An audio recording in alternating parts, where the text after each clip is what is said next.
The Mongol Invasion of Russia. A Journey Through Time, 1233–1480.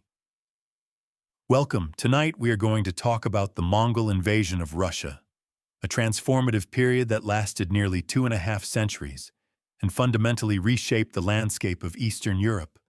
This is a story of conquest and survival, of empire and resistance, of cultures colliding and intermingling in ways that would echo through the centuries. So settle in, relax, and let us journey together through this fascinating chapter of human history. The world before the storm.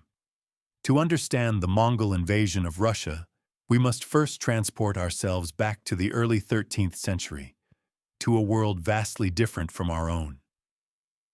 Imagine, if you will, the vast expanse of the Eurasian steppes, stretching from the Pacific Ocean to the edges of Eastern Europe.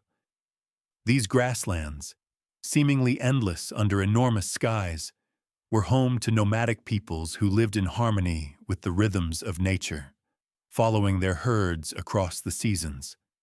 In the year 1200, Russia as we know it today did not exist.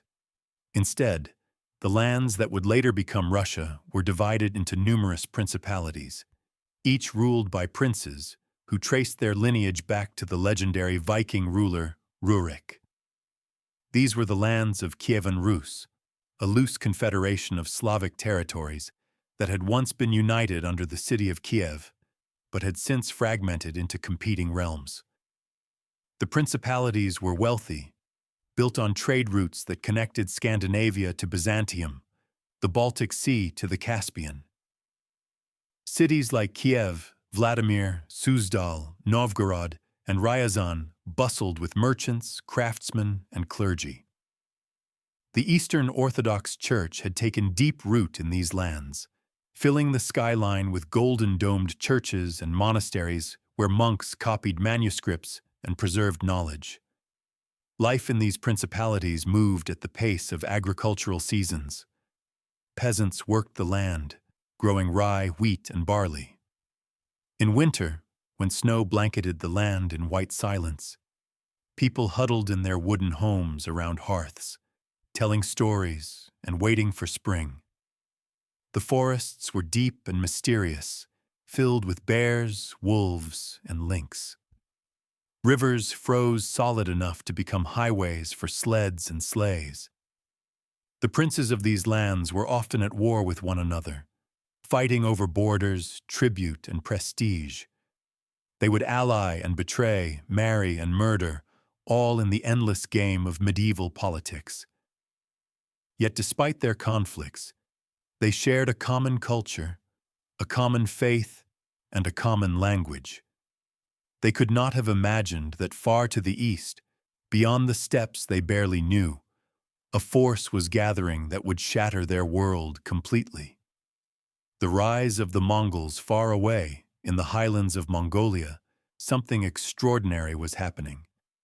A man named Temujin, born around 1162, was uniting the fractious Mongol tribes under his leadership. His early life had been marked by hardship and struggle. His father, a minor chieftain, had been poisoned when Temujin was young, leaving his family destitute and vulnerable.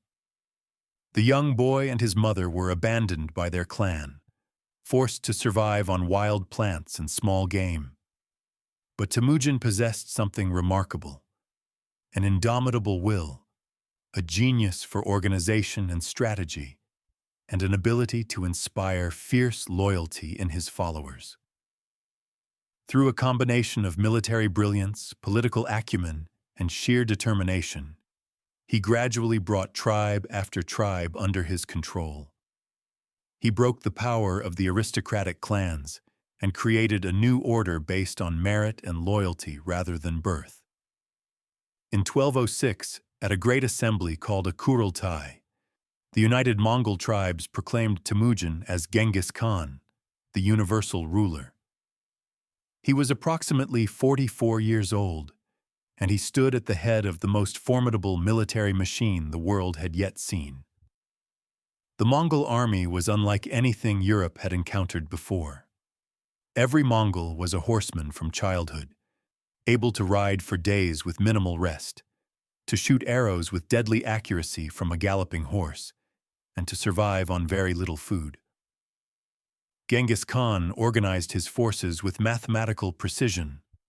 The army was divided into units of 10, 100, 1,000, and 10,000, each commanded by officers chosen for their ability rather than their lineage.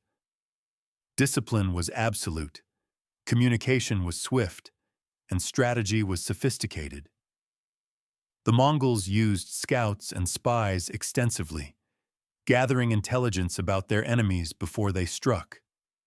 They employed psychological warfare, spreading terror through rumors of their invincibility and their merciless treatment of cities that resisted. But the Mongol expansion was not merely about conquest for its own sake. Genghis Khan was building an empire, and he understood that trade and commerce were as important as military might. He established the Yam, a system of post stations and relay stations that allowed messages and goods to travel across vast distances with unprecedented speed. He protected merchants and traders, creating a period known as the Pax Mongolica, during which trade flourished across Eurasia. After consolidating his power in Mongolia, Genghis Khan turned his attention outward. He conquered the Xixia kingdom in what is now northwestern China. He then attacked the Jin dynasty in northern China, a campaign that would continue for decades. He invaded and conquered the Khwarezmian Empire, which stretched across Central Asia, devastating great cities like Samarkand and Bukhara. Everywhere the Mongols went, resistance was met with overwhelming force, while submission often brought relatively lenient treatment. By the time of his death in 1227, Genghis Khan had created an empire that stretched from the Pacific Ocean to the Caspian Sea. But his ambitions did not die with him. His sons and grandsons would continue the expansion, and it was this continued expansion that would bring the Mongols to the borders of the Rus principalities. The first encounter, the Battle of Khalkha River. The first time the Rus princes heard of the Mongols, they likely dismissed them as just another steppe people, similar to the Cumans or Pechenegs with whom they had dealt for generations. But the Mongols were different in ways the Rus could not yet comprehend. In the early 1220s, a Mongol force under the generals Jebei and Subutai was pursuing the fleeing Shah of Khwarezm around the Caspian Sea. After the Shah escaped their grasp, these generals, rather than returning directly to Mongolia, decided to explore the lands to the north and west. This was partly reconnaissance and partly an independent campaign of conquest and plunder. They moved through the Caucasus, defeating the Georgians and Armenians, and emerged onto the Pontic Caspian steppe.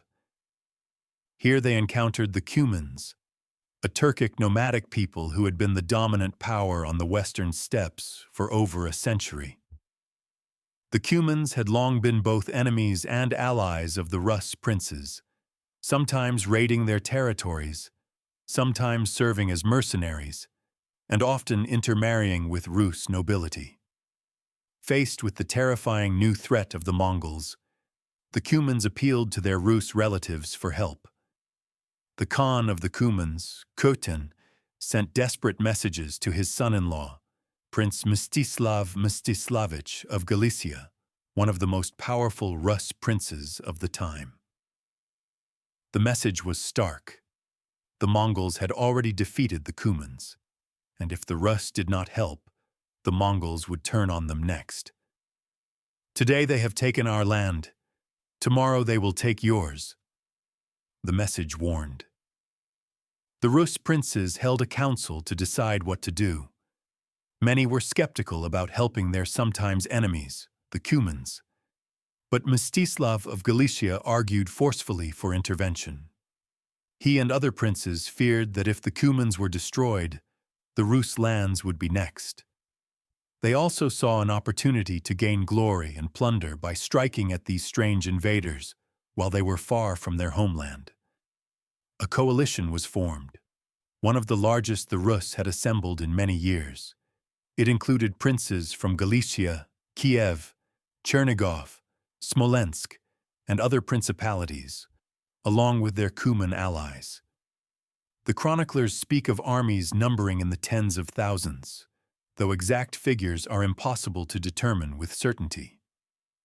Prince Mstislav Mstislavich, known as the Bold, was the driving force behind the coalition, and he was joined by Mstislav Romanovich, Prince of Kiev, and many others. In the spring of 1223, this great host moved out onto the steppes, seeking the Mongol army. They were confident, perhaps overconfident. These were experienced warriors who had fought countless battles against steppe nomads. They had no reason to believe these Mongols would be any different from the Cumans or any other horse archers they had faced. The Mongols, under the command of Jebe and Subutai, fell back before the advancing Rus-Cuman force.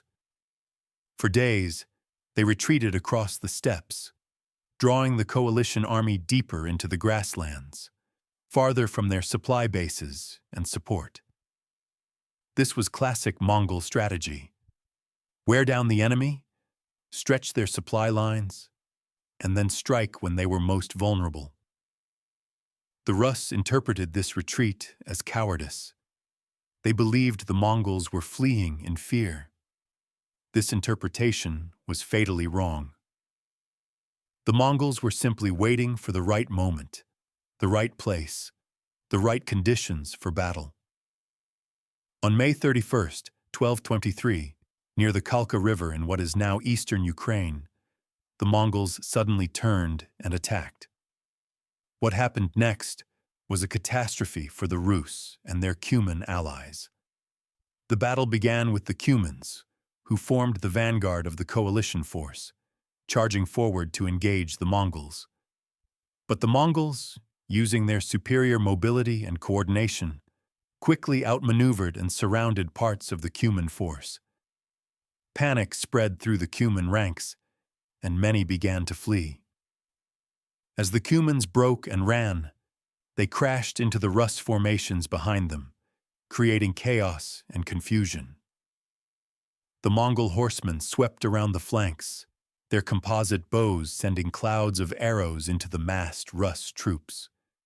The Rus forces began to fragment, with different princes commanding different contingents that lacked overall coordination. Some Rus princes tried to make a stand. Mstislav Romanovich of Kiev, with his troops and those of several allied princes, fortified a position on a hill near the river. For 3 days, they held out against Mongol attacks, but they were surrounded, cut off from water and supplies, and their situation was hopeless. The Mongols offered terms. If the defenders surrendered, they would be allowed to return home unharmed for a ransom, and no blood would be shed. Mstislav, desperate to save his men, agreed to these terms, but the Mongols did not honor their promise. Once the Rus princes and their warriors had laid down their arms, the Mongols executed the common soldiers and subjected the princes to a horrific fate. They were laid beneath heavy wooden boards, and the Mongols held their victory feast on top of these boards, crushing the princes to death beneath the weight. This manner of execution had a specific meaning in Mongol culture. Because spilling the blood of nobility was considered impure or taboo in some steppe traditions, suffocation or crushing was used instead. But the effect was clear. The Mongols had shown that they would use any means, including apparent deception, to achieve victory. The Battle of Kalka River was a disaster of unprecedented proportions for the Rus. Out of the large army that had marched out so confidently, only a small fraction returned. 6 princes were killed, and dozens of boyars and nobles perished.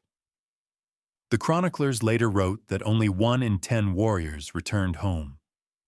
Cities across the Rus lands mourned their dead, But then, strangely, the Mongols withdrew. After their overwhelming victory, Jebei and Subutai turned and rode back east, disappearing into the steppes from which they had come.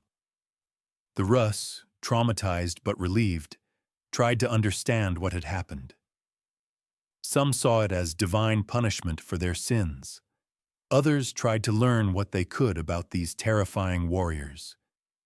But as years passed without another Mongol attack, memories began to fade. Life returned to normal. The princes went back to their feuds and conflicts. They did not realize that the Mongols would return, and when they did, it would not be as a raiding party, but as a conquering army intent on subjugating all the lands before them. The Great Invasion. Batu Khan arrives. For 14 years after the Battle of Kalka River, the Rus lands enjoyed a reprieve. The Mongols, occupied with conquests in China, Korea, and the Middle East, did not return. But the situation changed when Ogedei Khan, the son and successor of Genghis Khan, decided to conquer the western lands. He assigned this task to his nephew Batu Khan, a grandson of Genghis Khan, through his son Jochi. Batu Khan was given command of a massive army that included not just Mongol warriors, but also troops from all the conquered peoples of the Mongol Empire: Turks, Chinese, Persians, and many others. The general staff included some of the most brilliant military minds of the age, including the veteran commander Subutai, who had been at the Battle of Kalka River, and now, in his 60s, was one of the most experienced generals in the world. The Mongol grand strategy was comprehensive. They would conquer the Volga Bulgaria, secure the Volga River as a supply route and communication line, and then invade the Rus principalities from the east. From there, they would continue westward into Poland and Hungary. The goal was nothing less than the conquest of all of Europe. In 1236, the Mongol armies defeated the Volga Bulgars and prepared for the invasion of the Rus lands. In the autumn of 1237, as the leaves turned gold and red and then fell from the trees, the Mongol host crossed into Rus territory. The Principality of Ryazan, located on the southeastern frontier, was the first to face the Mongol onslaught. The Prince of Ryazan, Yuri Igorevich, knew his small principality could not stand alone against the Mongols. He sent desperate appeals for help to the Grand Prince of Vladimir, Yuri II, and to other Rus princes. But help did not come. Each prince calculated that if he stayed in his own lands and fortified his own cities, he might survive what was coming. This failure to unite, this preference for individual survival over collective defense, would doom the Rus principalities one by one. The Mongols sent envoys to Ryazan demanding submission and tribute, 1/10 of everything the principality possessed, including people, horses, and goods. The chronicles record that Prince Yuri gave a defiant answer. "When we are dead, you can have everything." It was a brave response, but it sealed Ryazan's fate. In December 1237, in the depths of winter, the Mongol siege engines surrounded the city of Ryazan. The use of winter for campaigning was one of the Mongols' tactical innovations that shocked the Rus. Traditionally, armies campaigned in summer and fall, withdrawing to winter quarters when the snows came. But the Mongols, used to the harsh winters of Mongolia, actually preferred winter warfare in some circumstances. The frozen rivers became highways for their supply trains, and the ice-bound landscape limited the defenders' mobility while the Mongols' superior horsemanship still gave them an advantage. The Mongols had brought with them Chinese siege engineers who had mastered the art of siege warfare. They constructed mangonels and trebuchets, massive catapults that hurled stones and burning projectiles against the city walls. Day and night, the bombardment continued. The defenders fought with courage and desperation, knowing that surrender would bring only death or slavery. After 6 days of siege, the walls were breached. The Mongols poured into the city. What followed was a massacre. The Mongols killed everyone they found: men, women, children, clergy. They burned the churches with people sheltering inside. The cathedral was destroyed, and the royal family perished. Prince Yuri Igorovich died fighting in the streets. His wife, Euphraxia, reportedly threw herself from the city walls rather than be captured. The sacking of Ryazan was not just a military operation. It was a statement. The Mongols wanted the other Rus cities to understand what awaited them if they resisted. The chronicles describe scenes of horror: streets running with blood, piles of corpses, buildings reduced to ash. When the Mongols moved on, Ryazan was a smoking ruin, and of its inhabitants, scarcely anyone remained alive. But even this catastrophe did not unite the Rus princes. Some still hoped that by submitting, they could avoid Ryazan's fate. Others fortified their cities and prepared to resist, and some simply tried to ignore what was happening, as if by not acknowledging the threat, they could make it disappear. The fall of the Vladimir Suzdal Principality. After destroying Ryazan, the Mongols turned their attention to the Grand Principality of Vladimir Suzdal, the most powerful and prosperous of all the Rus states. Grand Prince Yuri II had not helped Ryazan, and now he would pay the price for his inaction.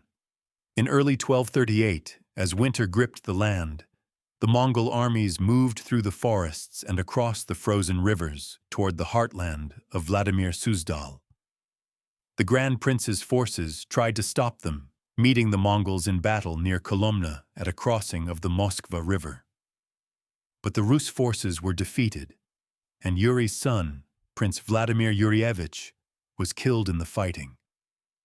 The Mongols then moved against the city of Moscow.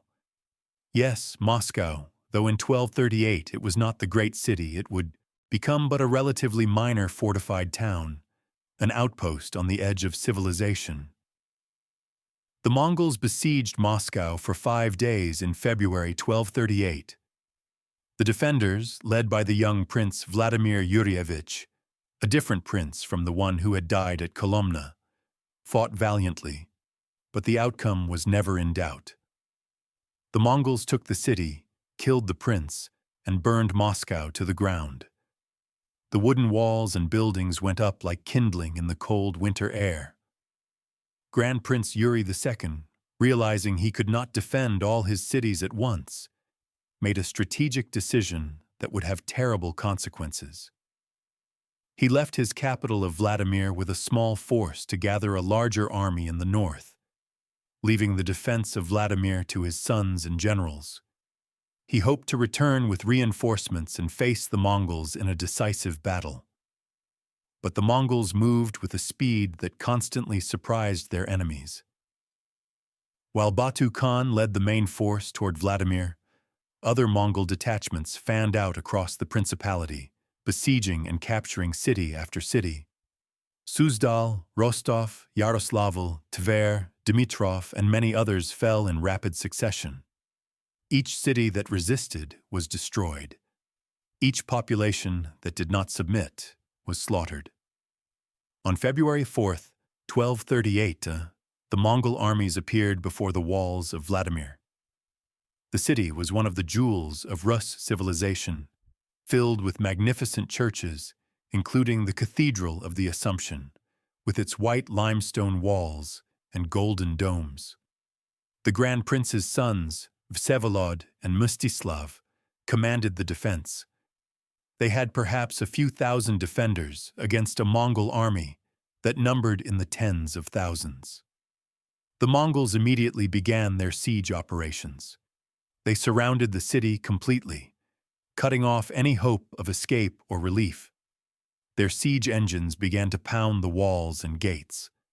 The defenders fought desperately, raining arrows and stones down on the attackers, trying to repair breaches as quickly as they appeared. But the Mongols had perfected siege warfare. They used smoke and fire to confuse and blind the defenders. They concentrated their attacks on key points in the walls, breaking through with battering rams protected by mobile shelters.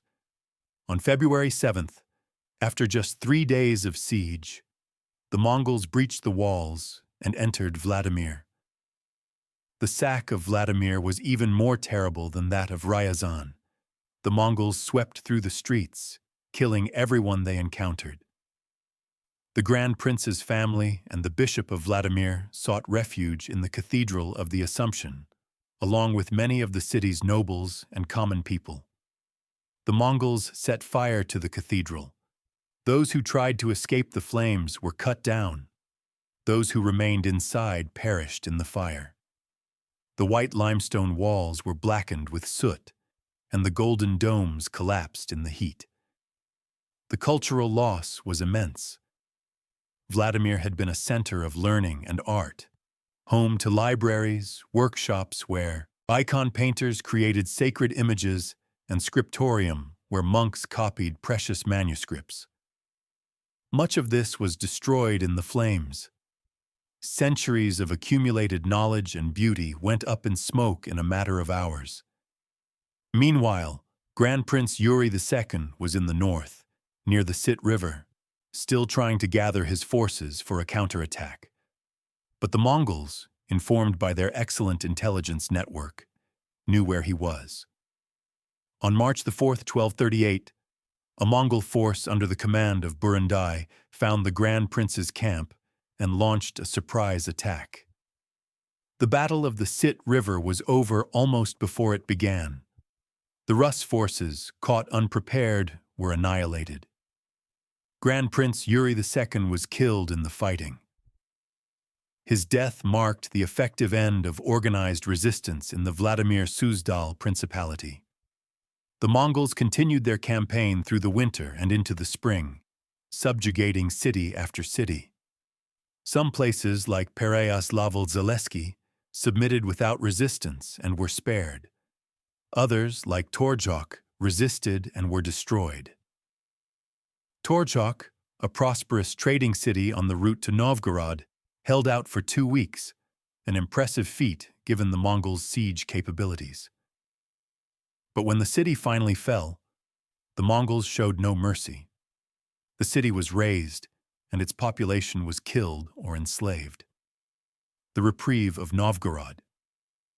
After taking Torchok in early March 1238, the Mongol armies stood only about 100 kilometers from Novgorod, one of the greatest cities of Rus.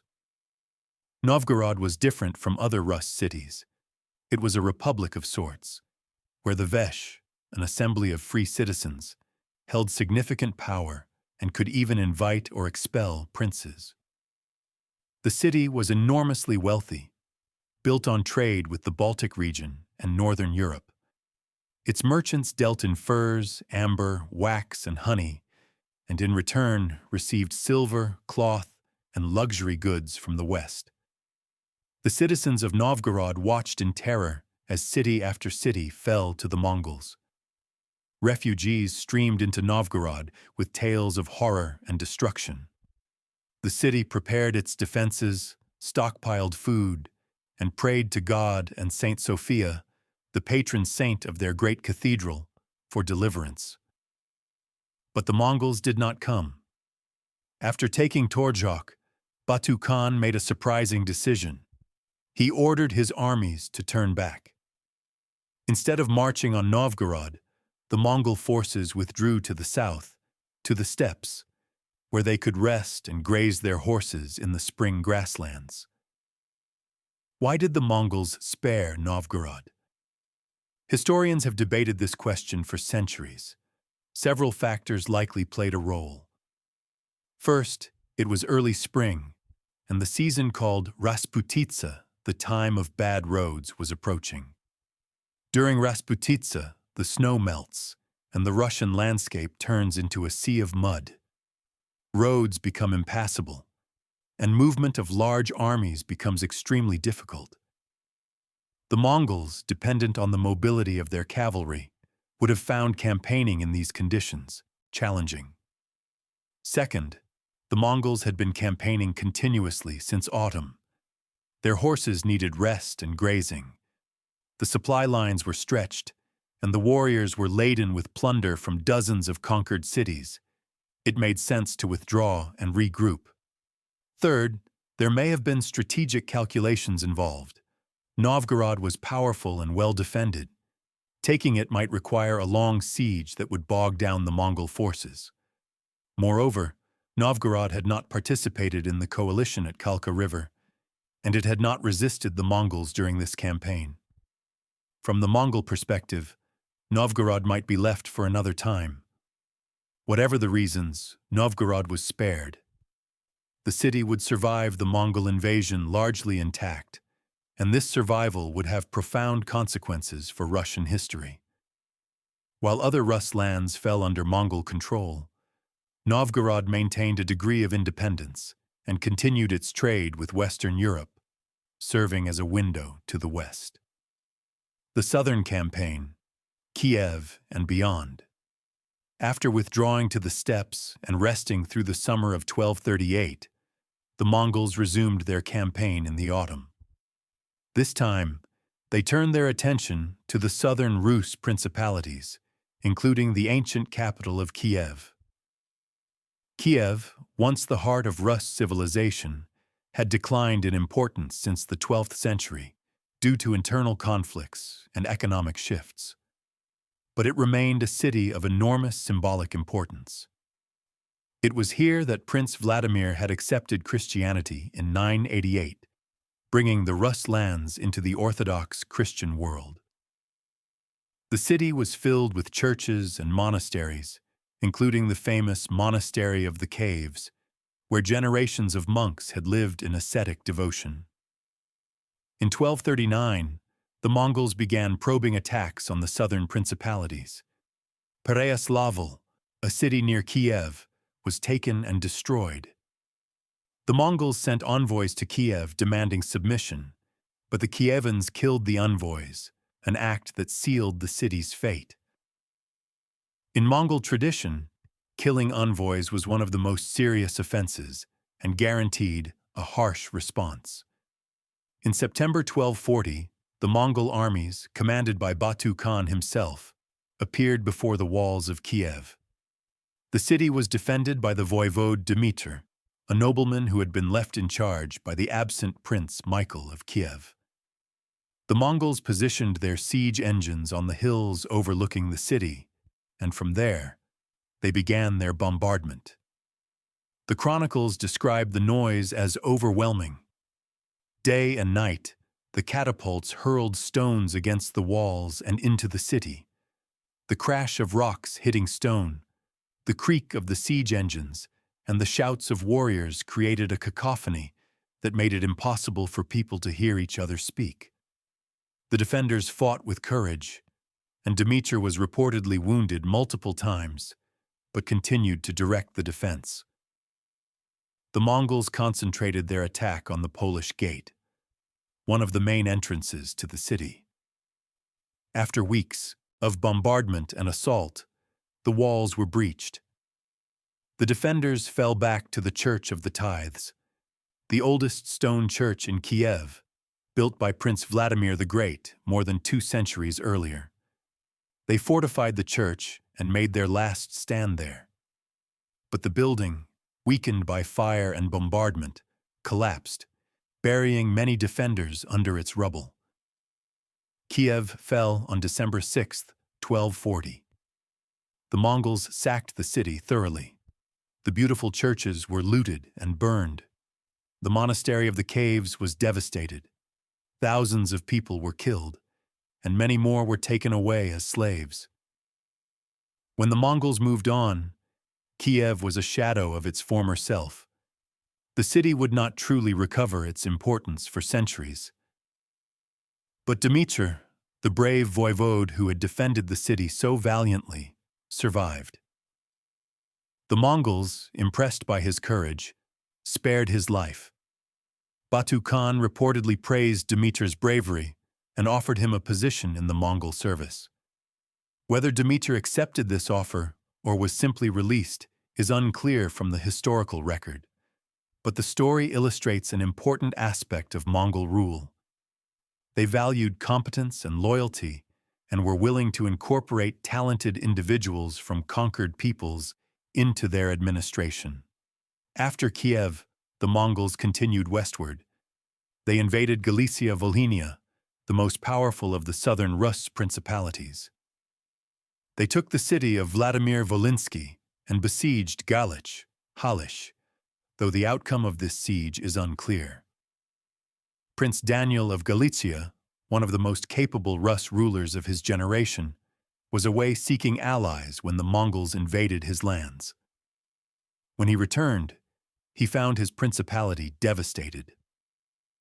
The European campaign, Poland and Hungary. Having subdued the Rus lands, the Mongols now set their sights on Europe proper.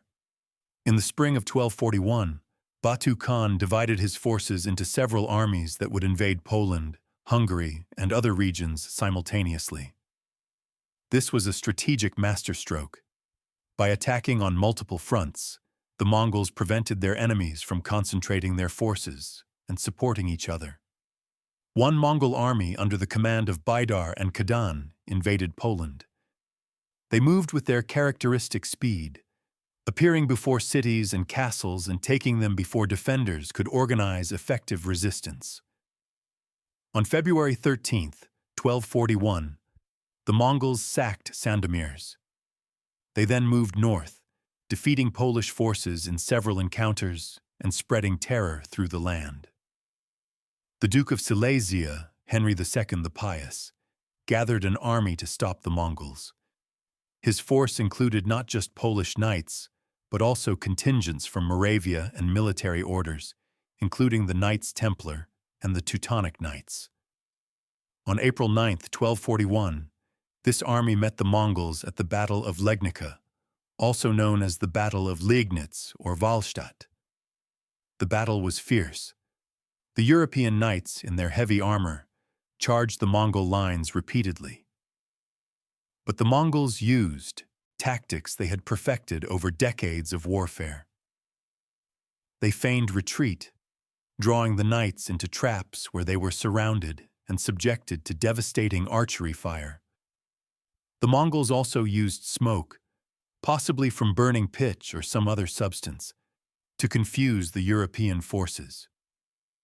When the battle ended, Henry II lay dead on the field, and his army was destroyed. The Mongols reportedly cut off the right ear from each dead enemy and filled 9 large sacks with these grisly trophies. Meanwhile, the main Mongol force under Batu Khan and Subutai invaded Hungary. King Bela IV of Hungary had given refuge to the Cumans who had fled the Mongol advance, and this provided the Mongols with a pretext for invasion. But the real reason was strategic. Hungary, with its plains and grasslands, was similar to the Mongol homeland and would make an excellent base for further European conquests. The Mongol armies entered Hungary through the Carpathian passes in March 1241. They moved so quickly that King Bela IV had little time to organize his defense.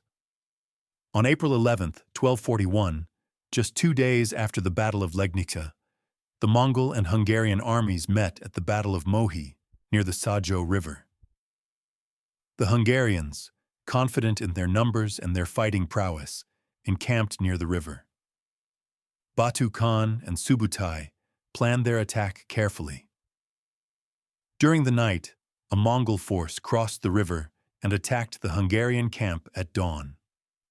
At the same time, Subutai led another force around the Hungarian position, crossing the river upstream and attacking from the rear. The Hungarian army, caught between 2 Mongol forces, began to collapse. The Mongols, rather than encircling the enemy completely, deliberately left an escape route open. This was classic Mongol tactics. When an enemy is completely surrounded, they fight with the desperation of men who have nothing to lose. But when given a chance to flee, an army breaks and runs, and fleeing troops are much easier to kill than men who stand and fight. The Hungarians broke and fled, and the Mongols pursued, cutting them down for miles.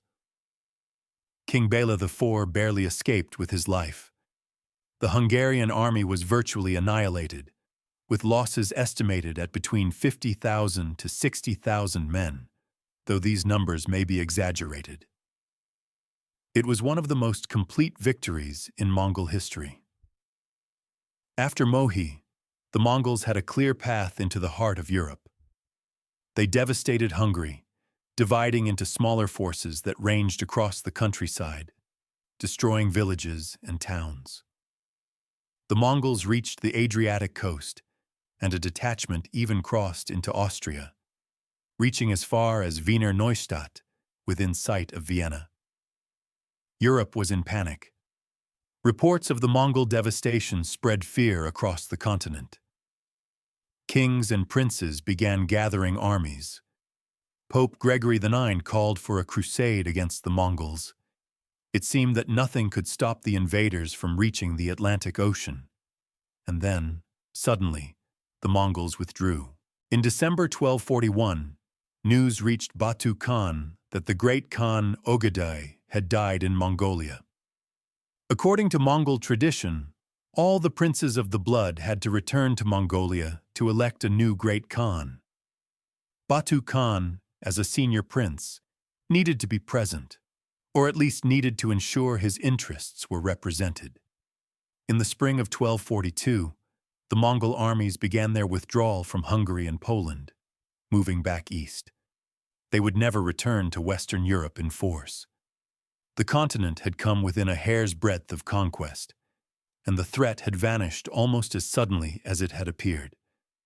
But for the Rus lands, the Mongol withdrawal from Europe brought no such relief.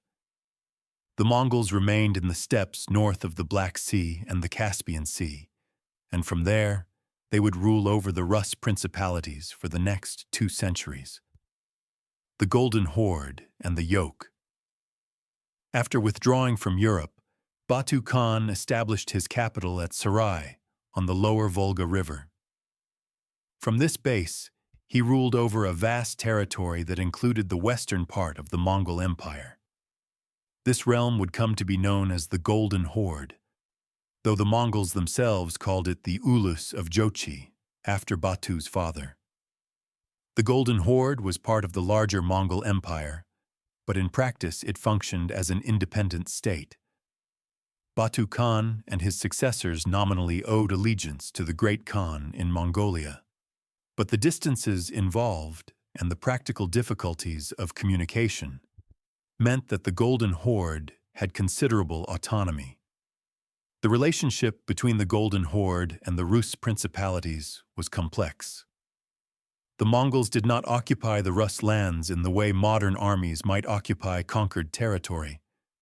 They did not station troops in Rus cities or replace the local ruling class with Mongol administrators. Instead, they established a system of indirect rule that historians often call the Mongol yoke or the Tatar yoke.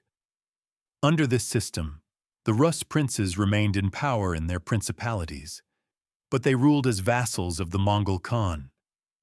Each prince had to travel to Sarai to receive a yarlik, a charter that confirmed his right to rule. This was a powerful tool of control. The Khan could give the yarlik to one prince or another, playing them off against each other and ensuring none became too powerful. The Mongols also imposed a tribute system. Each principality had to pay an annual tribute to the Golden Horde, calculated based on a census the Mongols conducted in the 1250s and 1260s. The tribute was substantial, consisting of silver, furs, and other valuable goods. Mongol tax collectors, accompanied by guards, came to the Rus lands to ensure the tribute was paid. If a principality could not or would not pay, the Mongols would send a punitive expedition to enforce compliance. This tributary relationship was humiliating for the Rus princes, who had to travel to Sarai and prostrate themselves before the Khan, acknowledging their subordinate status. Some princes chafed under this system and rebelled. These rebellions were almost always crushed with overwhelming force. The Mongols would descend on the rebellious principality, destroy cities, kill the population, and install a more compliant prince. But the Mongol rule also brought some benefits, though these are often overlooked in the traditional narrative. The Mongols maintained order across their vast empire, suppressing banditry and ensuring that trade routes were safe. Merchants could travel from China to Europe without fear of being robbed because the Mongol law, the Yasa, was enforced ruthlessly. This created a period of economic integration and exchange that historians call the Pax Mongolica. The Mongols were also relatively tolerant in religious matters. They practiced their own shamanistic religion, but did not force it on their subjects. In fact, they often exempted religious institutions from taxation. The Orthodox Church in Rus lands received yarliks that protected church property and clergy from Mongol interference. In return, the church prayed for the Khan and supported Mongol rule, teaching that the Khan's power came from God and that rebellion against the Khan was a sin. This pragmatic toleration extended to other aspects of life as well. As long as the tribute was paid and order was maintained, the Mongols generally left the internal affairs of the Rus principalities to the Rus themselves. The princes continued to rule their lands according to Rus law and custom. The Orthodox Church continued to function. The Russian language and culture were not suppressed. Life under Mongol rule. For the common people of the Rus lands, life under Mongol rule was a mixture of continuity and change. The basic rhythms of agricultural life continued much as before. Peasants plowed their fields, sowed their crops, and brought in the harvest. They paid their dues to their local lords, who in turn paid tribute to the Mongols. In many ways, the Mongols were a distant presence, felt mainly through the burden of taxation. But the Mongol conquest had caused immense destruction. Countless people had been killed during the invasion. Cities lay in ruins, and it would take decades for some to recover. The population of the Rus lands had declined significantly, which had long-term economic consequences. Fields that had once been cultivated returned to forest. Villages were abandoned. The Mongol census, conducted in the 1250s and 1260s, was a new and alien concept for the Rus. The Mongols needed accurate information about the population and resources of their subject territories to calculate tribute and conscript soldiers. Mongol officials, called Baskaks, arrived in the Rus lands with scribes and guards. They counted people, livestock, and property, recording everything in their registers. This census was deeply unpopular. Many Rus people saw it as a violation of their privacy and feared correctly that it would lead to increased taxation. There were uprisings against the census in several cities. In 1262, there were revolts in several cities, including Rostov, Vladimir, and Yaroslavl. The rebels killed Mongol tax collectors and Baskaks, but these revolts were short-lived. The Mongols responded with punitive expeditions that restored order through force. The tribute system itself was burdensome. The exact amount varied over time and from region to region, but it was substantial enough to be a real hardship. The tribute had to be paid in silver and other valuables, which meant that even peasants who engaged mainly in subsistence farming had to produce a surplus to sell for silver. This monetization of the economy had long-term effects, gradually shifting the Rus economy away from pure subsistence toward more market-oriented production. The Mongol period also saw changes in warfare and military organization in the Rus lands. The Rus princes, observing Mongol tactics and fighting alongside or against them, learned new methods of warfare. Cavalry became more important, and the tactics of mobility and archery were adopted. Some Rus military units began to resemble Mongol cavalry in their organization and fighting style. The Mongols also recruited soldiers from the Rus lands for their own campaigns. Rus contingents fought in Mongol armies in various parts of the empire, gaining experience and exposure to the wider world. This was a double-edged sword. It drained manpower from the Rus lands, but it also created a class of experienced warriors who brought back new skills and knowledge. Trade patterns changed under Mongol rule. The old trade routes from the Baltic to Byzantium, which had been the lifeblood of Kievan Rus, declined in importance. Instead, new trade routes oriented toward the Mongol Empire became more significant. Merchants from the Rus lands traded with Sarai, with the cities of the Silk Road, and with the markets of the Golden Horde. This brought new goods and ideas into the Rus lands, but it also reoriented the economy away from Europe and toward Asia. The psychological impact of Mongol rule is harder to quantify, but was nonetheless significant. The memory of the invasion, passed down through generations, created a deep sense of trauma. The chronicles speak of the Mongol conquest as a punishment from God for the sins of the Rus people. This interpretation, while typical of medieval religious thought, reflects the profound shock and disillusionment caused by the conquest. Yet life went on. People adapted to the new reality. They found ways to survive and even, in some cases, to prosper. The human capacity for resilience in the face of adversity is remarkable, and the people of the Rus lands demonstrated this resilience over the long centuries of Mongol rule. The rise of Moscow. One of the most significant long-term consequences of Mongol rule was the rise of Moscow. Before the Mongol invasion, Moscow had been an obscure town, barely mentioned in the Ilkhanate chronicles. But under Mongol rule, Moscow gradually grew in importance, eventually becoming the center of a new Russian state. Moscow's rise was partly due to its geographical location. Situated on the Moskva River in the center of the northeastern Rus lands, Moscow was relatively protected from the raids of steppe nomads by the territories that surrounded it. Yet it was close enough to the trade routes that connected the Rus lands with the Golden Horde and other regions. But geography alone does not explain Moscow's rise. More important was the skill and ruthlessness of Moscow's princes. The rulers of Moscow were masters of the game of medieval politics, playing off other princes against each other and ingratiating themselves with the Mongol Khans. The founder of Moscow's fortunes was Daniel Alexandrovich, the youngest son of Alexander Nevsky. Alexander Nevsky himself is a fascinating figure.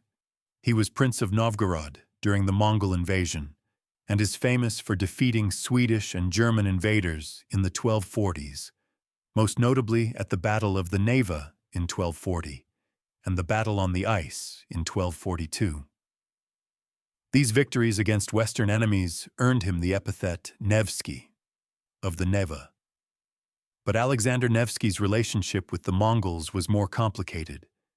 He understood that resistance to the Mongols was futile, and that cooperation was the only way to preserve what remained of the Rus lands. He traveled to Sarai, and even to Karakorum, the Mongol capital in Mongolia, to pay homage to the Mongol rulers. He helped suppress anti-Mongol revolts in the Rus lands, including the uprisings of 1262. For this cooperation, he was rewarded with the title of Grand Prince of Vladimir, making him the most powerful Rus prince of his time. Alexander Nevsky's pragmatic approach to Mongol rule was controversial then and remains so today. Some see him as a collaborator who sold out his people to foreign oppressors. Others view him as a realist who understood that survival required accommodation with the Mongols. The Russian Orthodox Church canonized him as a saint, seeing his actions as necessary to preserve the faith and the Rus people during a time of terrible crisis. Daniel Alexandrovich inherited his father's pragmatism and skill at political maneuvering. He expanded Moscow's territory through a combination of diplomacy, marriage alliances, and strategic acquisitions. His son, Yuri Danilovich, continued this policy and even won the title of Grand Prince of Vladimir in 1318, though he had to compete with the powerful Prince Michael of Tver.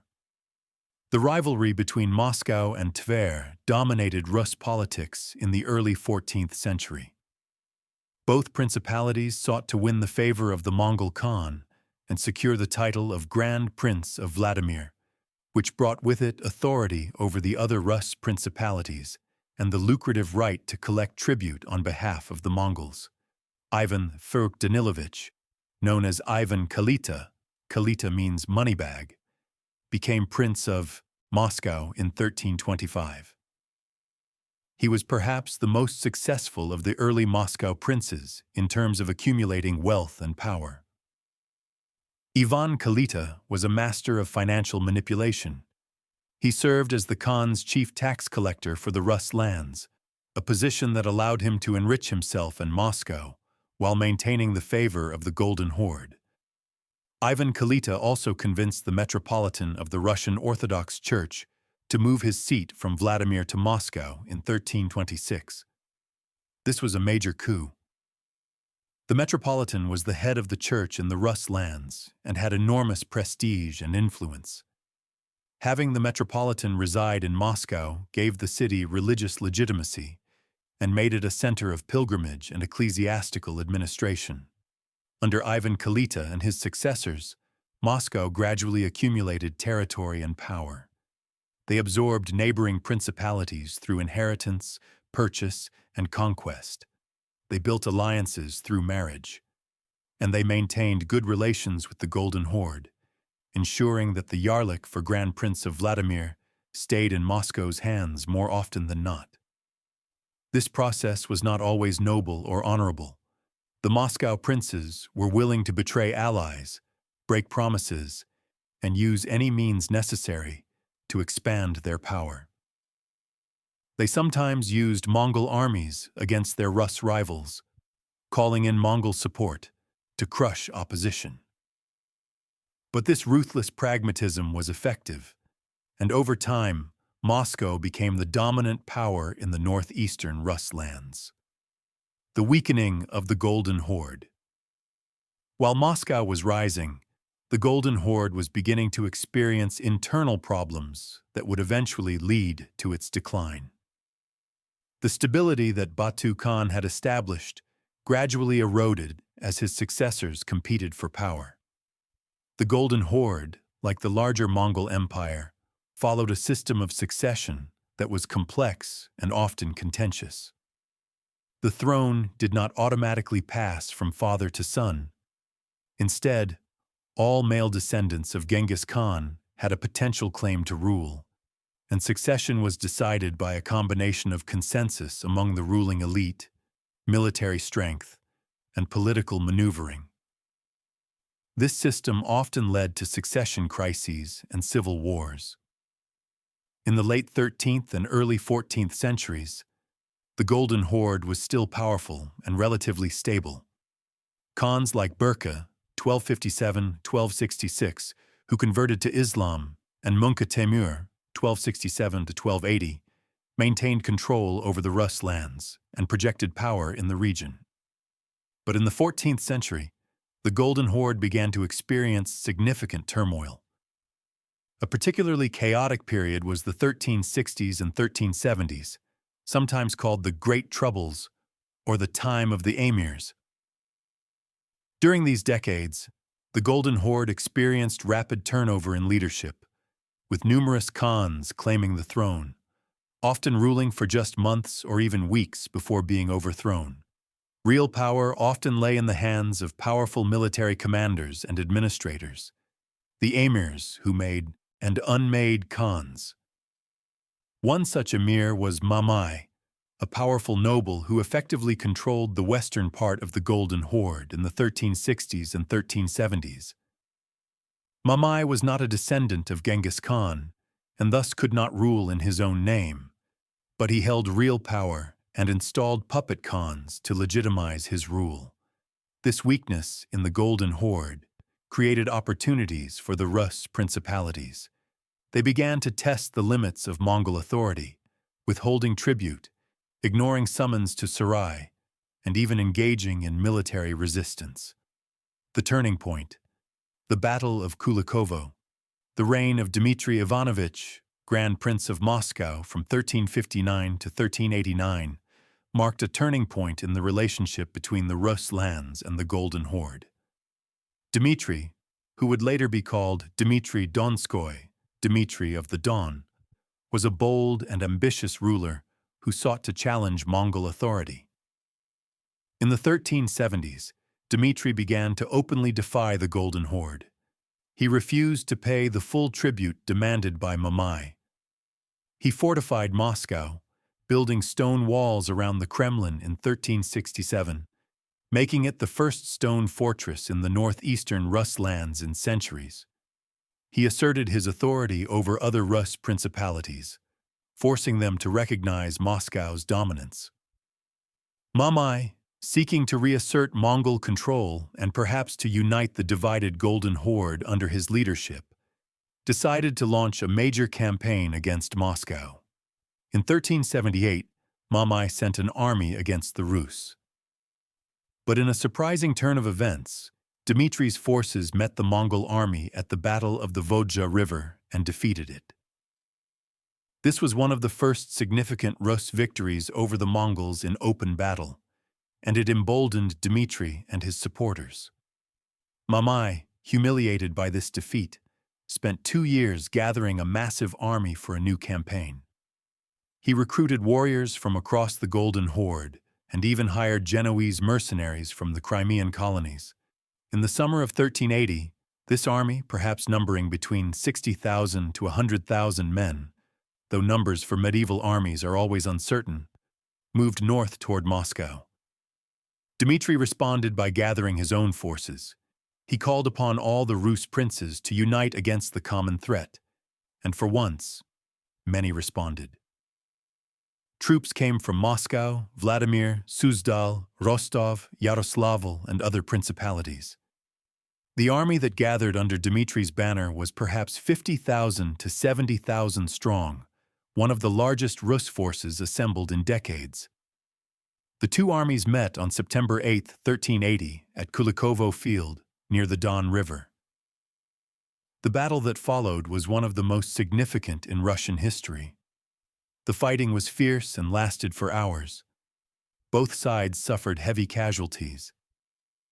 At a crucial moment, a Rus force that had been hidden in a forest launched a surprise attack on the Mongol flank, tipping the balance. The Mongol army broke and fled, and Mamai's power was broken. The Battle of Kulikovo was a psychological and symbolic victory of immense importance. For the first time, the Rus had defeated a major Mongol army in open battle. The myth of Mongol invincibility was shattered. Dmitry Donskoy became a national hero, celebrated in chronicles, epics, and folk songs. The battle became a symbol of Russian resistance and eventual triumph over foreign oppression. But we must be careful not to overstate the significance of Kulikovo. The battle did not end Mongol rule over the Rus lands. In fact, just 2 years later, in 1382, a new Mongol ruler named Toktamish, who had recently united the Golden Horde under his leadership, invaded the Rus lands and sacked Moscow itself. Dmitry Donskoy was forced to flee, and the city was burned. Toktamish reasserted Mongol authority, and the tribute had to be paid once more. Nevertheless, Kulikovo marked the beginning of a new phase in the relationship between the Rus and the Mongols. The Rus princes, particularly the rulers of Moscow, now knew that the Mongols could be beaten, And the Mongols, for their part, understood that maintaining control over the Rus lands would require constant vigilance and the use of force. The 15th century saw the continued decline of the Golden Horde and the gradual strengthening of Moscow. The process was slow, with many setbacks, but the overall trajectory was clear. The balance of power was shifting. The Golden Horde fragmented in the early 15th century. Several successor states emerged, including the Khanate of Kazan on the Volga, the Khanate of Astrakhan near the Caspian Sea, and the Khanate of Crimea in the south. The Great Horde, which claimed to be the legitimate successor of the Golden Horde, controlled the steppes north of the Black Sea, but it was much weaker than the Golden Horde at its height. These divisions meant that no single Mongol power could effectively dominate the Rus lands, as the Golden Horde once had. The Rus princes could play these competing khanates off against each other, making alliances with one against another. Vasily I, who ruled Moscow from 1389 to 1425, continued his father Dmitry Donskoy's policies of strengthening Moscow and testing the limits of Mongol authority. He expanded Moscow's territory and often delayed or reduced tribute payments. When the Mongols sent punitive expeditions, Vasily would submit and pay, but as soon as the danger passed, he would resume his resistance. Vasily II, known as the Blind, he was blinded by rivals during a civil war, ruled from 1425 to 1462. His reign was marked by internal strife, as various factions within the Moscow Principality fought for control. But despite these internal problems, Moscow continued to grow in power and territory. The idea of Moscow as the center of a unified Russian state, free from Mongol control, was becoming more widespread. The turning point came during the reign of Ivan III, known as Ivan the Great, who ruled from 1462 to 1505. Ivan was one of the most consequential rulers in Russian history. He was a shrewd diplomat, a capable military commander, and a visionary statesman who understood that the time had come to end Mongol rule once and for all. Ivan III pursued a multifaceted strategy to achieve this goal. First, he continued the policy of absorbing other Rus principalities into Moscow's domain.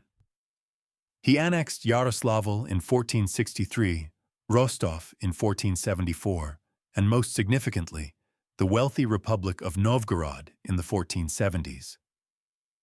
The subjugation of Novgorod was particularly important because it brought enormous wealth and territory under Moscow's control, making it the undisputed dominant power in the Rus lands.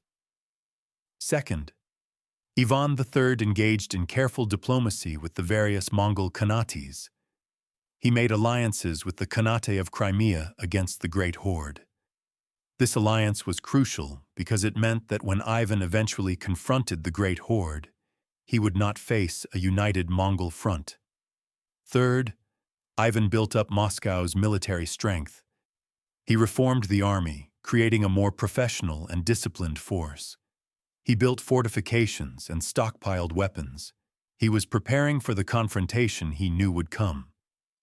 The Great Stand on the Ugra River. In 1480, the long-awaited confrontation finally occurred. Khan Akhmat of the Great Horde, seeking to reassert Mongol authority over the Rus lands and to collect the tribute that Ivan III had refused to pay, gathered an army and marched toward Moscow. Ivan III, rather than paying tribute and submitting as his ancestors had done, decided to resist. The two armies met at the Ugra River, a tributary of the Oka River, in October 1480. For weeks they faced each other across the river. The Mongol forces tried several times to cross, but Ivan's troops, positioned on the far bank, repelled them with crossbow fire and artillery. Yes, by this time, the Rus armies had cannons and handguns, early firearms that gave them a technological advantage over the steppe cavalry. As October turned to November, the weather grew colder. The river began to freeze, which would make it easier for the Mongol cavalry to cross. But the harsh weather also made it difficult to maintain an army in the field. Both sides were suffering from the cold and from supply problems. Then, suddenly, Khan Akhmat ordered his army to withdraw. The reasons for this withdrawal are still debated by historians. The Mongol army may have been running short on supplies. Akhmat may have received news that his base territories were being threatened by rivals, particularly the Crimean Khanate. The approaching winter made further campaigning difficult, and perhaps Akhmat realized that taking Moscow by force would be more difficult than he had anticipated. Whatever the reasons, the Mongol army withdrew without a major battle. Ivan III and his forces watched them go, then returned to Moscow in triumph. Ivan declared that the Mongol yoke was broken. After 240 years, the Rus lands were free from Mongol domination. The Great Stand on the Ugra River, as it came to be known, was not a battle in the traditional sense. There was no great clash of armies, no decisive charge, no field covered with the dead. Instead, it was a standoff, a test of wills that ended with the Mongol withdrawal. But its significance was profound. It marked the end of an era. Khan Akhmat did not long survive his failure. In early 1481, he was assassinated by rivals. The great horde continued to exist for a few more decades, but never again threatened Moscow. It finally collapsed in the early 16th century, its territories absorbed by other powers. Ivan III, meanwhile, began to style himself as sovereign of all Rus, and even occasionally as Tsar, a title derived from the Latin Caesar that implied imperial authority. He married Sophia Palaiologina, a niece of the last Byzantine emperor, symbolically claiming to be the heir of Byzantium and the protector of Orthodox Christianity. Moscow, in Ivan's vision, was the third Rome, the successor to Rome and Constantinople as the center of Christian civilization. The legacy of Mongol rule. The Mongol invasion and the subsequent period of Mongol rule had profound and lasting effects on the Rus lands, effects that shaped the development of Russia for centuries. First, the political geography of Eastern Europe was fundamentally altered. The old Kievan Rus, with its center in Kiev, was destroyed. The focus of power shifted northward and eastward to the forests around the upper Volga River. Moscow, an obscure town before the Mongol invasion, emerged as the center of a new Russian state. This state was more centralized, more autocratic, and more oriented toward Asia than the old Kievan Rus had been. Second, the Mongol period influenced Russian political culture and governance. Some historians argue that the autocratic nature of Russian Tsardom, the centralized bureaucracy, and the emphasis on service to the state all have roots in the Mongol period. The Rus princes, living under Mongol suzerainty, learned certain styles of rule and administration from their overlords. Whether these influences were determinative or merely reinforcing of existing tendencies is a matter of ongoing debate among scholars.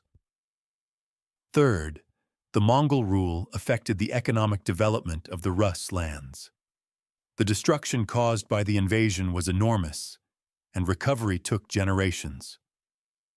The trade routes shifted, with less connection to the Baltic and more orientation toward the steppes and the east. The tribute system drained wealth from the Rus lands to the Golden Horde. But Mongol rule also integrated the Rus lands into a larger Eurasian economic system, bringing new goods, technologies, and ideas. Fourth, the Mongol period had cultural and psychological effects. The memory of the invasion and the yoke became central to Russian historical consciousness. The story of suffering under Mongol rule and eventual liberation became a founding myth of Russian national identity. The Battle of Kulikovo, in particular, was remembered and celebrated as a moment of national awakening, even though its immediate practical effects were limited. Fifth, the Mongol period affected Russia's relationship with the West. During the centuries of Mongol rule, the Rus lands were largely cut off from the cultural and intellectual developments occurring in Western Europe. The Renaissance, the rise of universities, the development of new forms of art and thought. When Russia finally emerged from Mongol rule, it found itself lagging behind Western Europe in many areas. The question of how to catch up with the West, whether to embrace Western culture or reject it, would preoccupy Russian thinkers for centuries. Sixth, the relationship with the Mongols was not entirely negative. Some historians have argued for a more nuanced view that recognizes both the destruction and suffering caused by Mongol rule and the ways in which Mongol rule shaped the development of Russian statecraft, military organization, and economic systems. The Mongol period was a time of both trauma and transformation. Seventh, the Mongol conquests facilitated cultural exchange across Eurasia. The Pax Mongolica allowed for the movement of people, goods, and ideas across vast distances. Technologies, artistic styles, and knowledge flowed along the trade routes that the Mongols protected. While the Rus lands suffered under Mongol rule, they were also connected to a wider world through that rule. The human story, behind the grand narrative of empires rising and falling, of armies clashing and princes competing for power, there are countless individual human stories.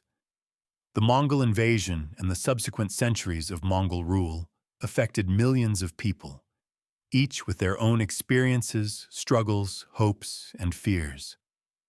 Imagine a peasant family in the Vladimir Suzdal Principality in the winter of 1238. They hear rumors of a terrible invader from the east, but these rumors seem distant and unreal. They worry more about the harsh winter and whether their stored grain will last until spring. Then, one day, they see smoke on the horizon. The next day, a stream of refugees passes by their village, carrying what possessions they can, fleeing before the Mongol advance. The family must decide, do they flee, abandoning their home and land, or do they stay and hope the storm passes them by?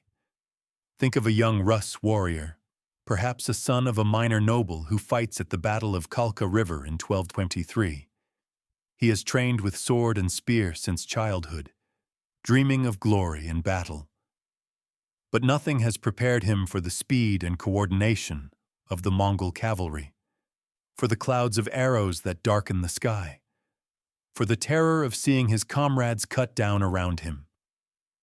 If he survives, he must carry the trauma of that battle for the rest of his life, perhaps wondering what he could have done differently, perhaps haunted by the faces of the fallen.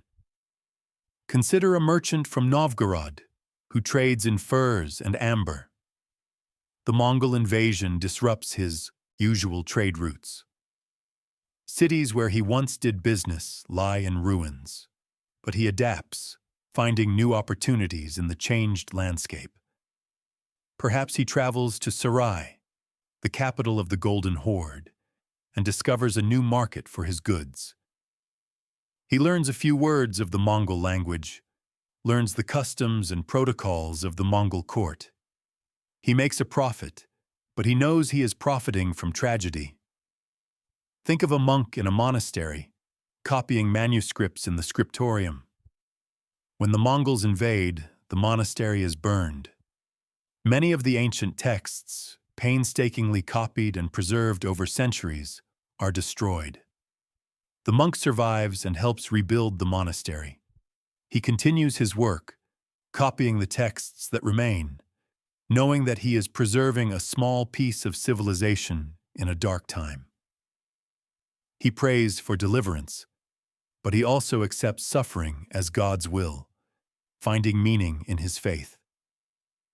Imagine a Mongol warrior, far from the steppes of his homeland, stationed in the lands of the Rus. He has fought in campaigns across Asia, has seen wonders and horrors. To him, the conquest of the Rus is just another campaign, and the Rus people are just another conquered people, little different from all the others. But perhaps, over time, he settles in the region, marries a local woman, and his children grow up speaking both Mongol and Rus, belonging to both worlds and to neither. Consider a Rus prince who must travel to Sarai to receive his yarlik from the Khan. He prostrates himself before the Khan, humbling himself in a way that would have been unthinkable for his ancestors. He hates this humiliation, but he accepts it because he knows that without the Khan's favor, he will lose his principality. He plays the game of politics, seeking advantage where he can, biding his time, perhaps hoping that one day his people will be free. Think of a young woman in a city besieged by the Mongols. She huddles with her family in a cellar as the siege engines pound the walls above. She can hear the screams of the dying, can smell the smoke from burning buildings. When the city falls, she is taken as a slave, forced to march east with the Mongol army. Her fate is uncertain. Will she survive? Will she ever see her home again? Or will she disappear into history, one of countless unnamed victims of war? These individual stories, most of them lost to history, remind us that the great events we have been discussing were experienced by real people, each with their own inner life, their own joys and sorrows, their own dignity and resilience. The Mongol legacy in language and culture. The long period of Mongol rule left linguistic and cultural traces in the Rus lands that persist to this day. The Russian language incorporated numerous words from Mongol and Turkic languages, many of them related to administration, taxation, and military organization. Words like dengi, money, tamga, customs seal, yarlik, label, and bogatyr, hero warrior, entered Russian from Mongol or Turkic sources. Administrative terms like tamozhnya, customs house, reflect the Mongol taxation system. The very word Tatar, used to refer to the Mongols and later to various Turkic peoples, became embedded in Russian vocabulary and consciousness. Cultural practices also show Mongol influence. The system of post roads and relay stations that the Mongols established influenced how the Russian Empire would later organize its communication networks. Some military tactics and organizational structures showed Mongol influence. The emphasis on mounted cavalry in Russian military forces owed something to the Mongol example. There were also more subtle influences. Some scholars have argued that aspects of Russian dress, cuisine, and material culture show Central Asian influences that came through the Mongol period. The pointed Russian hats and certain styles of footwear may have Mongol origins. Certain meat dishes and ways of preparing and preserving food may have been introduced or influenced by the Mongols. But we must be careful not to overstate these influences. The Rus lands had their own ancient culture and traditions that predated the Mongol invasion and survived it. The Orthodox Christian faith remained the spiritual foundation of Rus culture throughout the Mongol period. The Slavic language and literary tradition continued unbroken. The architectural styles, while incorporating some new elements, remained distinctively Rus. The debate over the extent of Mongol influence on Russian culture and society has been ongoing among historians for centuries. In the Russian Empire of the 19th century, some historians minimized Mongol influence, preferring to trace Russian development to European and Byzantine roots. In the 20th century, some scholars argued for a much more significant Mongol impact. The truth, as is often the case, likely lies somewhere in between these extremes. What is undeniable is that the Mongol period was a formative time in Russian history. Whether one emphasizes the destructive aspects of Mongol rule or the ways in which it shaped Russian development, no one can deny that Russia emerged from the Mongol period fundamentally different from what it had been before. The Golden Horde's internal transformation. An aspect of this history that is sometimes overlooked in the traditional Rus-centric narrative is the internal transformation of the Golden Horde itself during this period. The Mongols who conquered the Rus lands in the 1230s were shamanistic nomads from the steppes of Mongolia. But over the following 2 centuries, the Golden Horde underwent significant cultural and religious changes. The most significant of these was the conversion to Islam. The process was gradual. Some Mongol rulers, like Burqa Khan in the 1250s, converted to Islam relatively early. But it was not until the reign of Özbeg Khan, 1313–1341, that Islam became the official religion of the Golden Horde. Özbeg actively promoted Islam, building mosques and madrasas, inviting Muslim scholars and clerics to Sarai, and encouraging conversion among the Mongol nobility. This Islamization had profound effects.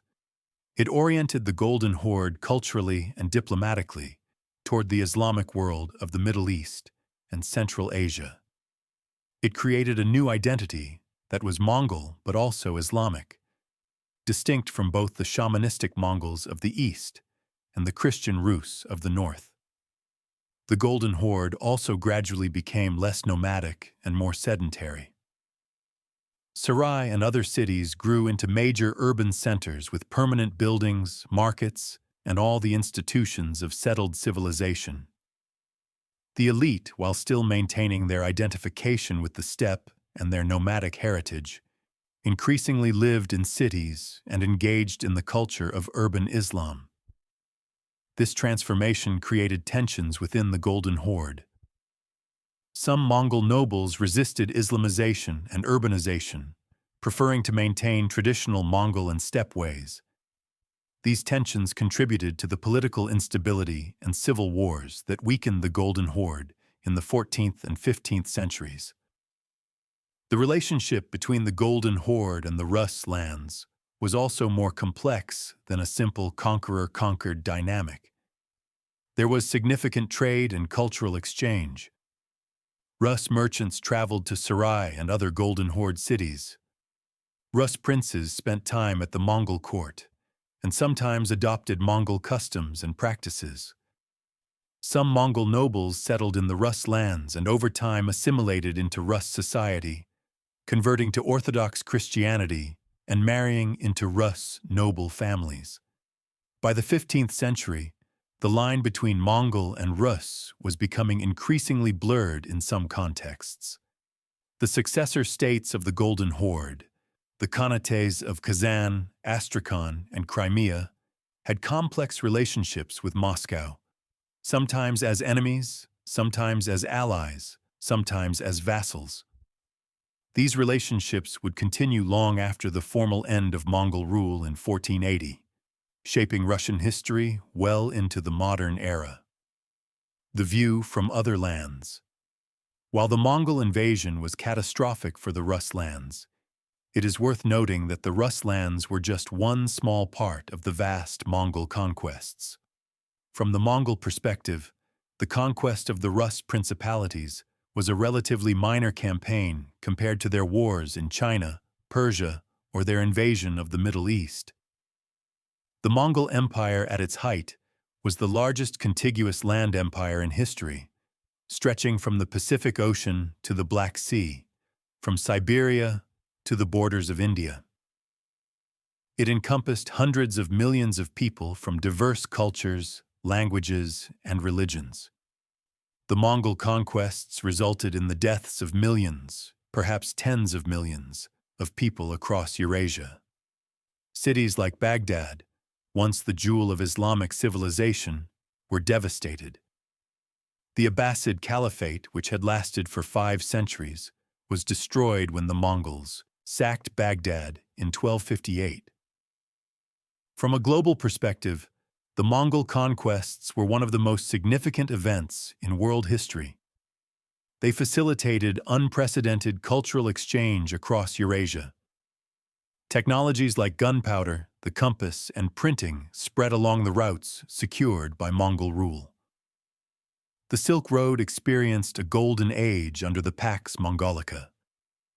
Travelers like Marco Polo could journey from Europe to China and back, recording their experiences and expanding geographical knowledge. But these global consequences were built on local tragedies. Every region conquered by the Mongols has its own stories of destruction and survival, its own complex relationship with the legacy of Mongol rule. The Rus lands were neither unique in their suffering nor unique in their eventual liberation. They were part of a world historical process that reshaped Eurasia. Understanding this broader context helps us appreciate both the scale of the Mongol achievement, the ability to conquer and rule such vast territories, and the universality of human resilience in the face of conquest and oppression. The story of the Mongol invasion of Russia is, in many ways, a local chapter in a global epic. The question of counterfactuals. Historians generally avoid counterfactual speculation, the what-if questions about how history might have been different if events had unfolded differently. But it can be illuminating to consider briefly what might have happened if the Mongols had not invaded the Rus lands. If the Mongols had never come, would Kievan Rus have continued to fragment into ever smaller principalities, or would one of the princes have succeeded in reuniting the lands? Would the Rus lands have developed closer ties with Western Europe, participating more fully in the cultural and intellectual movements of the Renaissance and Reformation? Would the Orthodox Church have evolved differently without the experience of Mongol rule?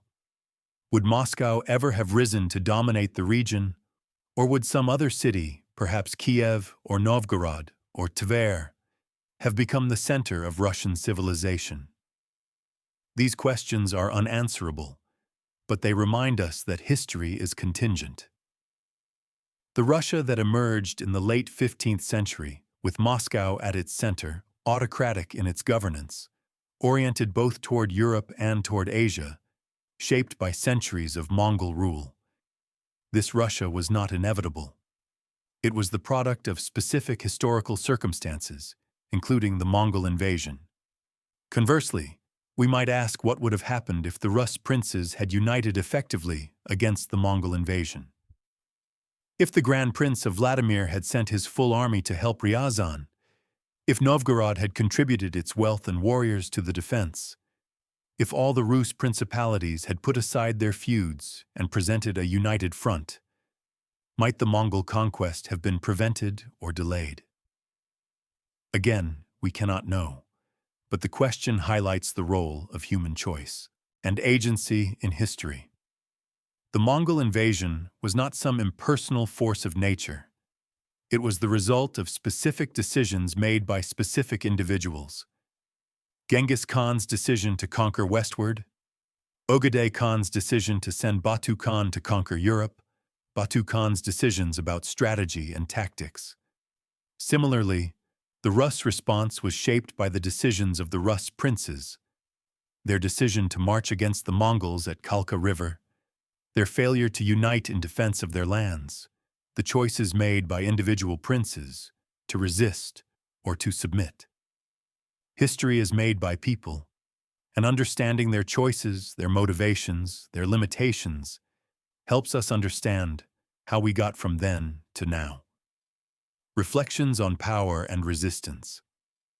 The story of the Mongol invasion of Russia is, among other things, a story about power, its acquisition, its exercise, its limits, and its eventual loss. The Mongol Empire represented one of the most successful exercises of military and political power in human history. Through superior organization, strategy, and ruthless determination, a relatively small number of Mongol warriors conquered a large portion of the known world. But the story also demonstrates the limits of power. The Mongols could conquer cities and defeat armies, but they could not completely control the populations they ruled. Resistance, passive and active, continued throughout the period of Mongol rule. The Rus people maintained their language, their religion, their identity, despite centuries under foreign domination. When the opportunity came, they reasserted their independence. This is a pattern we see throughout history. Conquest is often easier than rule. Destroying is easier than building. An invading army can take territory, but transforming that territory into a stable, productive, loyal part of an empire is much more difficult. The Mongols were more successful than most conquerors at this second task, establishing a system of rule that lasted for centuries.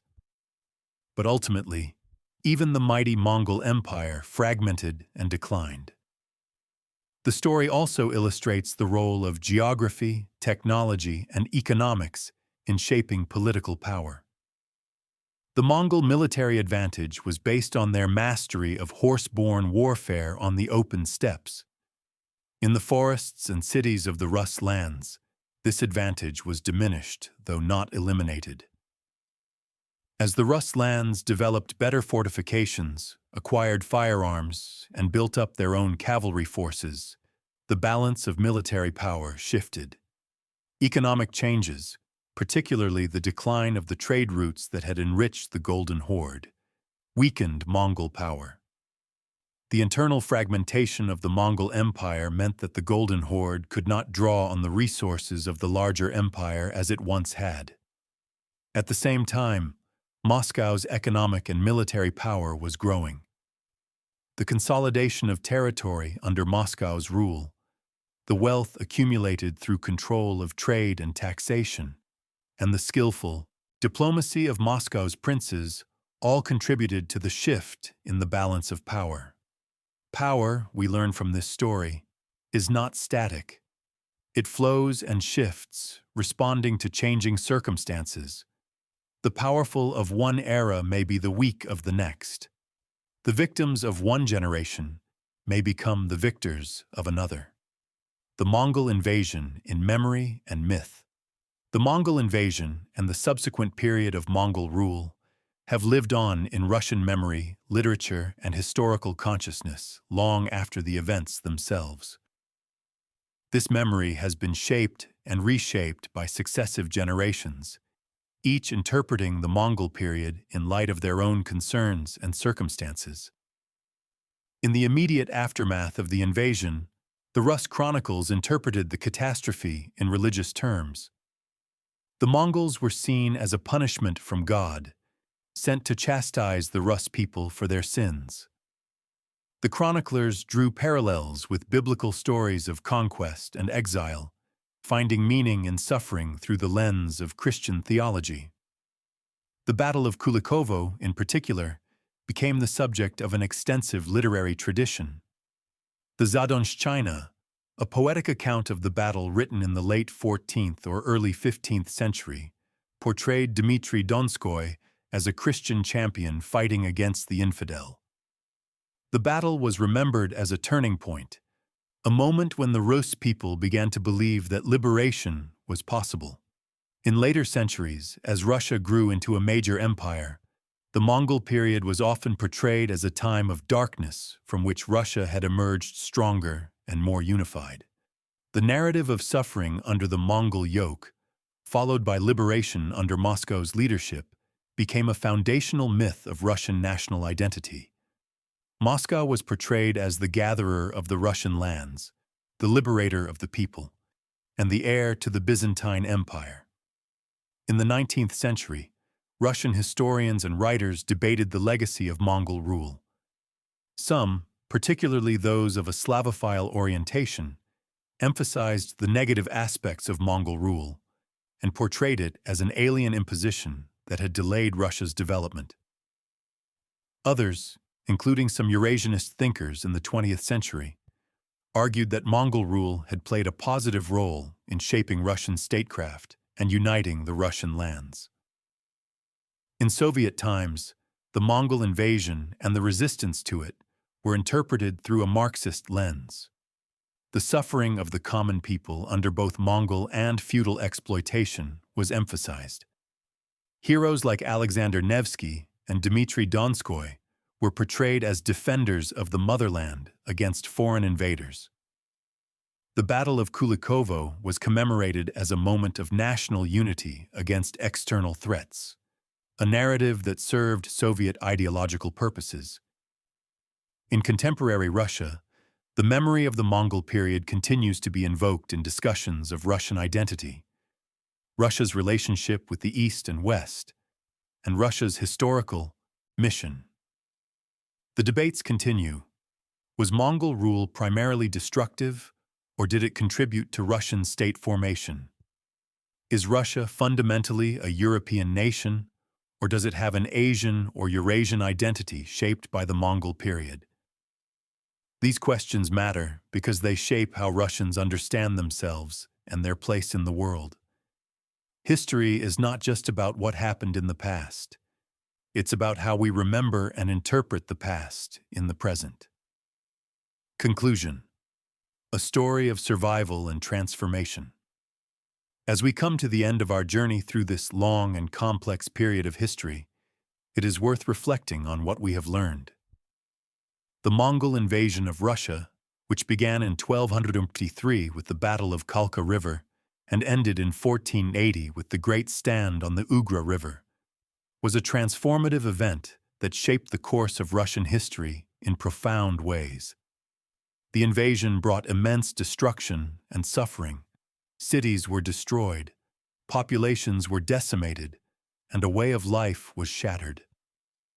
The Rus lands, which had been developing along their own path, connected to both Byzantium and Western Europe, were suddenly subordinated to a Eurasian empire centered far to the east. The political fragmentation of the Rus lands, which had been a weakness before the invasion, became even more pronounced under Mongol rule as princes competed for Mongol favor. Yet the Rus people survived. They maintained their language, their faith, their culture through the long centuries of Mongol rule.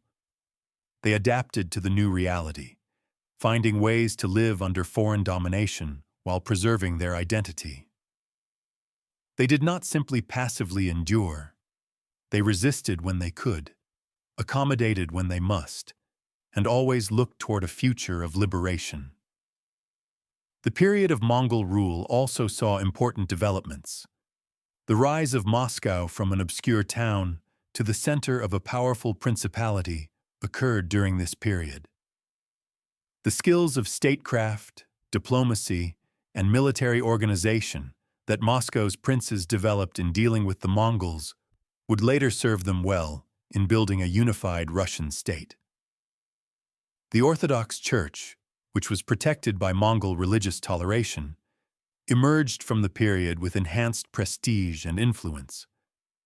When liberation finally came, it was not through a single dramatic battle, but through a long process of gradual emancipation. The weakening of the Golden Horde, the strengthening of Moscow, the skillful diplomacy of rulers like Ivan III, and perhaps most importantly, the determination of the Russian people to be free, all these factors combined to end Mongol rule. The legacy of the Mongol period is complex and multifaceted. It includes political institutions and practices, economic relationships, cultural influences, and perhaps most significantly, the memory of conquest and the triumph of eventual liberation. This memory became part of the foundation of Russian national identity, shaping how Russians understood themselves and their history. As we reflect on this period, we might draw several broader lessons. We see the impermanence of even the mightiest empires. The Mongol Empire, which seemed invincible in the 13th century, was fragmented and in decline by the 15th.